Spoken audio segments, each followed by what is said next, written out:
হয়, আমাৰ জিলাখনত বৰ্তমান সময়ত আজি প্ৰায় 1.5 মাহমান হ'ল ইউৰিয়াৰ নাটনি হৈছে। আৰু ইউৰিয়াৰ নাটনিৰ ফলত এই আমাৰ চাহ খেতিয়ক হওক বা আমাৰ ধান খেতিয়ক হওক যথেষ্ট অসুবিধাৰ সন্মুখীন হ'বলগীয়া হৈছে। কাৰণ এই সময়খিনিত কঠীয়া পেলোৱাৰ পাছত প্ৰায় 10-12 দিনৰ পাছতে আমি ইউৰিয়া কেইটামান ছটিয়াব লাগে, তেতিয়া কঠীয়াটো ওখ হয়। আৰু খেতিয়কসকলক মানে যিসকল ধান খেতিয়ক আমাক ইউৰিয়াটো যথেষ্ট প্ৰয়োজন। কিন্তু আমাৰ জিলাখনত এনেকুৱা দেখিবলৈ পাইছোঁ আমি যে ইউৰিয়াটো নায়েই, আৰু ইউৰিয়া নথকাৰ ফলত চাহ খেতিয়কসকলেও যথেষ্ট অসুবিধা হৈছে। আমি দেখিবলৈ পাইছোঁ যে বিশ্বনাথ জিলাখনত জোখতকৈ অলপ বেছিকৈ ইউৰিয়া আমাক দিব লাগে চৰকাৰে। কিয় দিব লাগে?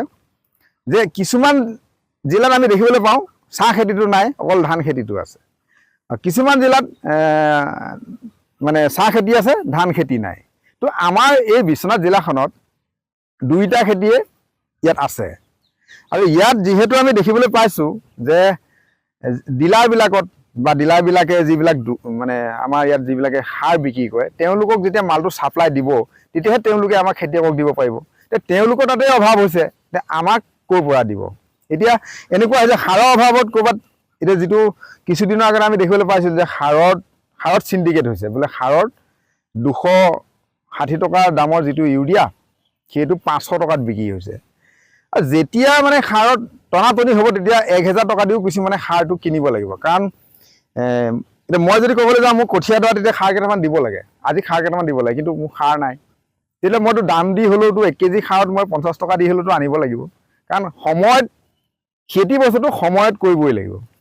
এতিয়া আমি চৰকাৰক এটা কথা অনুৰোধ জনাম যে আমাৰ জিলাখনত পৰ্যাপ্ত পৰিমাণৰ ইউৰিয়া সাৰৰ যিকোনো সাৰৰ ব্যৱস্থা গ্ৰহণ কৰিব লাগে। আৰু তাৰ লগতে যিবিলাক আমাৰ যে এই কৃষি বিভাগৰ পৰা যিসকলে ধানৰ এই বৰ্তমান সময়ত ধান খেতি বীজ দিয়ে, এইবিলাক কিন্তু আমি আমাৰ বিহালীত বিলাইছে নাই বুলিও, আমাৰ বিশ্বনাথ জিলাখনত বিলাইছে নাই বুলিও কিন্তু ক'ব পৰা নাই। কাৰণ এইবিলাক যদি বিলাইছে এই সময়ত যদি খেতিয়কক নিদিয়ে তেতিয়াহ'লে কেতিয়া দিব আৰু কাক দিব?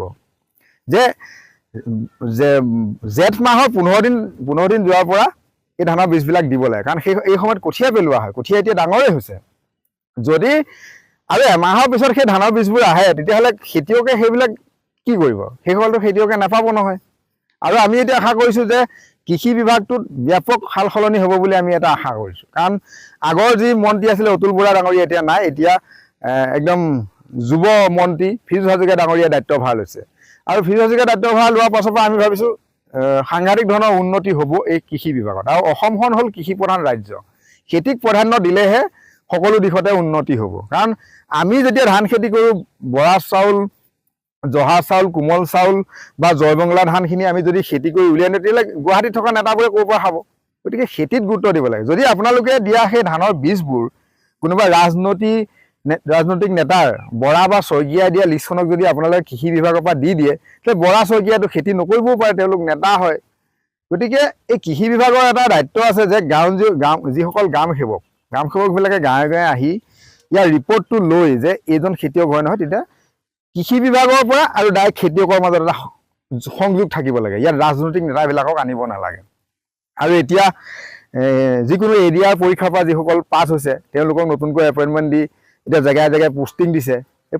সেইসকল নতুন প্ৰজন্মই কিন্তু কাম কৰা আমি আশা দেখিবলৈ পাওঁ, কাৰণ তেওঁলোকে দুৰ্নীতি হয়তো নকৰিব। গতিকে ৰাজনৈতিক নেতাৰ হস্তক্ষেপ নকৰি ডাইৰেক্ট পোনে পোনে তেওঁলোকক খেতিত কাম কৰিবলৈ তেওঁলোকক অনুমতি প্ৰদান কৰিব লাগে, যাতে তেওঁলোকক কোনো ক্ষেত্ৰত বাধা দিব নালাগে, যে তেওঁলোকে নিজাববীয়াকৈ কৃষি বিভাগে কাম কৰক। তেতিয়াহে এটা অঞ্চল বা এখন জিলাত খেতিৰ প্ৰডাকশ্যন বাঢ়িব। যিকোনো খবৰৰ বাবে যোগাযোগ কৰক আমাৰ এই নম্বৰত 9181 307 2221।